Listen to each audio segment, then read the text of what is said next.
guys, today I would like to show you my plan with me for April. I'm sorry, it's already April and I'm late, but I hope that if you have already done your spread and your monthly spread for April, it will be useful for maybe another month, because last week was crazy and I really couldn't do it. Anyway, March 1st. So this was my March. This type of calendar layout really works well for me with personal commitments and business one. My expense tracker, my monthly goal that basically was able to fulfill all of them. So good month, actually. I really like the idea of having this first page like a picture, and then I have all the basic stuff that I have to do here instead of mixing all together in my layout. This was the first week's layout of March, of course, and I love it, really love it. And then my second week layout was the week of the Women's International Day, so that's why I use the mimos, that's the flowers associated with this holiday, to make this kind of red, and I really like how it turned out. The week after, on the 8th of March, I went back to Italy, and I spent the entire following week there, so I didn't have anything to plan actually. That's why I decided to don't do a traditional spread for the week, but just I want to put here some pictures of the week, because it was even my mom's birthday, so, and write something about it. And the following week was week 12, so from 19th to 25th March. I really like this layout. It was nice to work with the hexagons, and it's very, I don't know, I am not so much a fan of bees, but I really enjoyed to draw them during this month and last week. So it's really a nice layout. I really like how this one turned out. So basically that was my March, and let's start to see April. So for April, I have decided to use the lilac as my main color, because as you know, I like to have one color theme per month. And then I'm gonna use, this one is gonna be my cover page for this week. This is my calendar, and I'm going to use for April, of course. And then I'm not sure yet which kind of lettering I'm gonna use.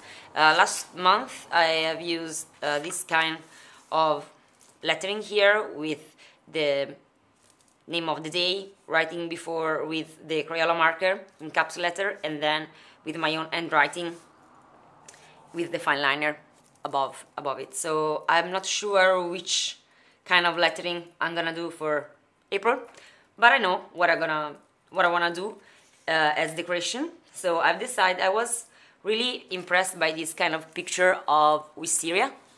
So I decided to do some kind of wisteria effect using crayola, so 2 shades of purple, very simple and very cheap actually.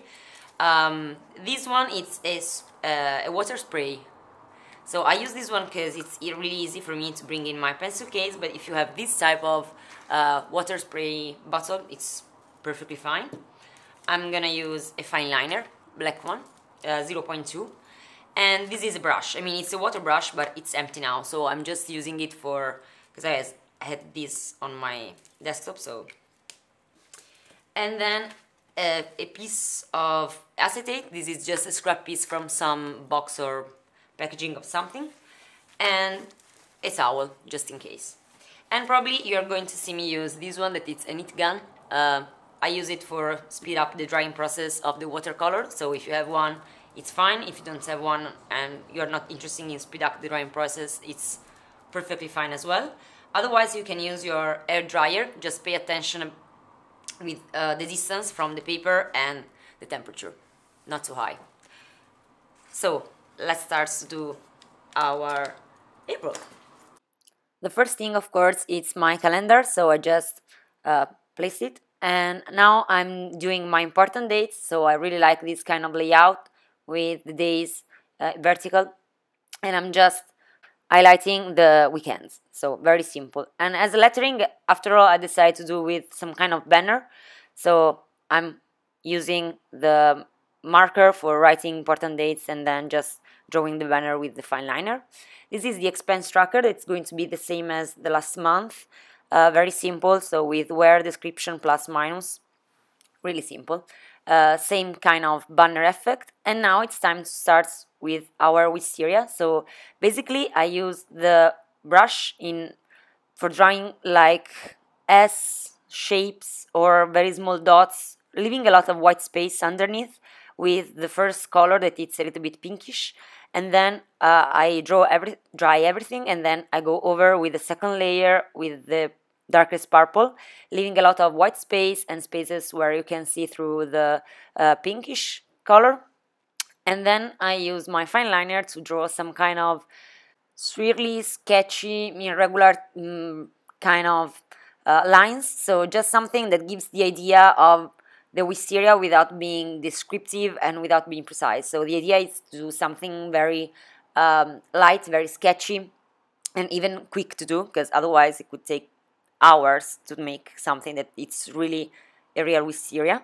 And I've also tried to do these like they are hanging above the banners, and it's really nice effect. I really like how this turned out, so it's another option if you're interested in. So here I'm just doing the same things even on the important dates, because I realized I started with the expense tracker, and it's really nice to have them in different heights, so something it's shorter, something it's longer, it's really up to you. This is my week layout, so as usual, my picture on the left side and my currently daily tasks, everything on the right side of the page. So something very simple that it's really helped me to stay on track, so I can just write everything that I have to do and then decide which day I want to do what. And for this week layout, I decided to go with the wisteria again, and I've made a huge mistake that I'm going to explain you right now. You're going to see this when you're going to see me writing the days of the week. I didn't thought about it, I just started to draw without planning anything. So on the left side of the page of the spread is actually fine, because the branches are, even the longest one, are along the day division line. But on the right side of the page I went random, and then it's going to be a mess for writing the days of the week. So if you want to do this kind of effect, just take in mind that it's really better if the longest branches are along the lines that divides each day, because otherwise you're going to see what happened. And I prefer to do one areas at a time, just for avoid to drag the color or anything with my hand. And I'm just doing the same things that I've done before. So first layer of pinkish purple, a second layer of more bluish purple, and then going over with the fine liner. It was pretty long. It took me like 20 minutes to do the weekly spread, so not super long, considering that basically you are almost watercoloring, but the effect is really nice and really lovely. And using crayola like this with just a very little of water, it doesn't make your page bleeding through or fading or ghosting, anything. And here you can see the issue. Monday, Tuesday, Wednesday are fine, but Thursday, Friday, and weekend are a total mess. And I was really disappointed by myself because I didn't think about it before start drawing, and my layout could have been really much better if I have planned where to put the wisteria branches. But anyway, I've learned for the next time when I want to do some kind of flower branches, I know that I have to think about the days first. So here it is. Everything. I leave you with the details picture. I hope that you enjoyed the video. Please comment, give me a thumbs up, subscribe to the channel, and I see you next time. Bye!